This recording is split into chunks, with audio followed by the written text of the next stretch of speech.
ഇന്നൊരു ഉണ്ണിയപ്പം ഉണ്ടാക്കിയാലോ? ഉണ്ണിയപ്പം ഉണ്ടാക്കാൻ വേണ്ടിയിട്ട് അതിൻ്റെ പ്രിപ്പറേഷന് ശരിക്കും കുറച്ച് സമയമൊക്കെ ആവശ്യമാണ്. ഉണ്ടാക്കി കഴിക്കാൻ നല്ല ഒരു ടേസ്റ്റി ആയിട്ടുള്ള ഒരു പലഹാരമാണ് അല്ലേ. അപ്പോൾ ആദ്യം തന്നെ പച്ചരി ഒരു 3-4 മണിക്കൂർ വെള്ളത്തിലിട്ട് കുതിർത്ത് വയ്ക്കുക. എന്നിട്ട് നല്ലതുപോലെ കഴുകി അതൊരു തുണിയിലോ അല്ലെങ്കിൽ ഒരു സ്ട്രെയിനറിലോ ഇട്ടിട്ട് ആ വെള്ളമെല്ലാം ഒന്ന് കളയണം. എന്നിട്ട് നല്ലതുപോലെ ഒന്ന് പൊടിച്ചെടുക്കാം. പൊടിച്ചെടുക്കുമ്പോൾ ശ്രദ്ധിക്കേണ്ട ഒരു കാര്യം, കുറച്ച് തരികൾ ഈ ഒരു പൊടിക്ക് വേണം. ഒരുപാട് സോഫ്റ്റ് ആയിട്ടുള്ള പൊടിയല്ല വേണ്ടത്.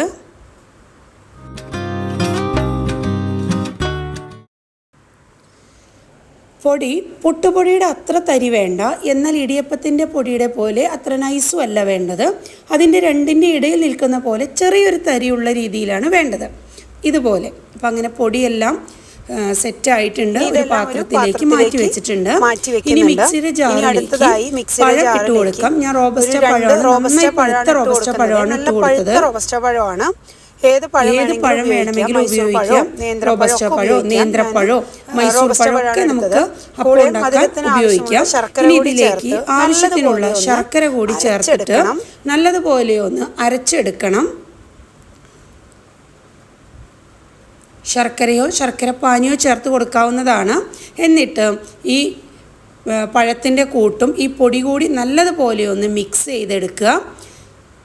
ഇനിയൊരു പാത്രത്തിലേക്ക് നെയ്യ് ഒഴിച്ചിട്ട് കുറച്ച് തേങ്ങാക്കൊത്തും കുറച്ച് ജീരകവും കുറച്ച് എള്ളും കൂടി ഒന്ന് വറുത്തെടുക്കാം. ഇത് ഇഷ്ടമുള്ളവർ ചെയ്താൽ മതി കേട്ടോ. ചിലർക്ക് തേങ്ങാക്കൊത്തൊന്നും ഇഷ്ടമല്ലെങ്കിൽ അത് ഇടേണ്ട ആവശ്യമില്ല.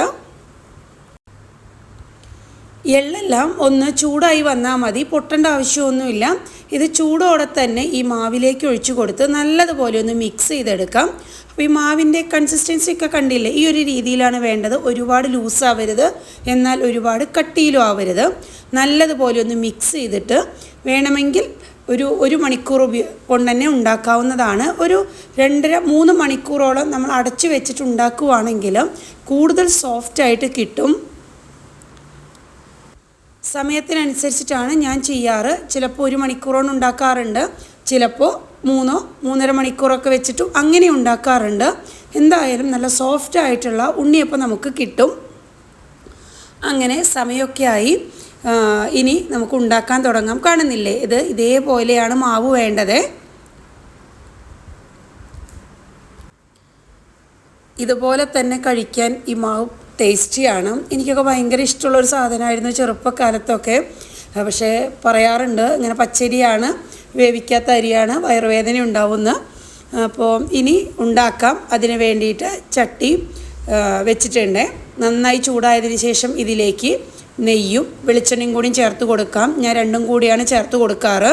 ഇനി വെളിച്ചെണ്ണ മാത്രമായാലും കുഴപ്പമില്ല, നെയ്യ് മാത്രമായാലും കുഴപ്പമില്ല, നമ്മുടെ ഇഷ്ടത്തിനനുസരിച്ച് ചെയ്യാവുന്നതാണ്. എന്നിട്ട് ഇതിലേക്ക് മാവ് ഒഴിച്ചു കൊടുക്കാം. നിറയെ ഒഴിച്ചു കൊടുക്കരുത്, ഏകദേശം ഒരു 3/4 ഭാഗം ആവുന്നത് വരെ ഒഴിച്ചു കൊടുത്താൽ മതി. കാരണം ഇതങ്ങ് പൊങ്ങി വരാൻ തുടങ്ങും. ഫ്ലെയിം ശ്രദ്ധിക്കണം, ഒരു ലോ ടു മീഡിയം ഫ്ലെയിമിലിട്ടിട്ടാണ് ഉണ്ടാക്കേണ്ടത്. ഫ്ലെയിം വല്ലാതെ കുറച്ച് വെക്കരുത്, എണ്ണ വല്ലാതെ ഉള്ളിൽ കയറുന്നതാണ്. കൂട്ടി വെച്ച് കഴിഞ്ഞാൽ കരിഞ്ഞു പോവും, ഉള്ളൊന്നും വേവേയില്ല. ഇനി 2 ഭാഗവും തിരിച്ചിട്ടിട്ട് വേവിച്ചെടുക്കാവുന്നതാണ്. ഇതൊക്കെ ഒരു മൈൻഡ് റിലാക്സിങ് ആയിട്ടുള്ള ഒരു പ്രോസസ്സായിട്ടാണ് കേട്ടോ എനിക്ക് തോന്നാറ്. ഇതിൽ മാത്രം കോൺസെൻട്രേറ്റ് ചെയ്ത് ഇതിലേക്ക് ഈ കാര്യങ്ങളൊക്കെ ചെയ്യുമ്പോൾ നല്ല ഒരു മൈൻഡിനും നല്ലൊരു റിലാക്സേഷനാണ്. അങ്ങനെ ടേസ്റ്റി ആയിട്ടുള്ള ഉണ്ണിയപ്പം റെഡിയായിക്കൊണ്ടിരിക്കുകയാണ്.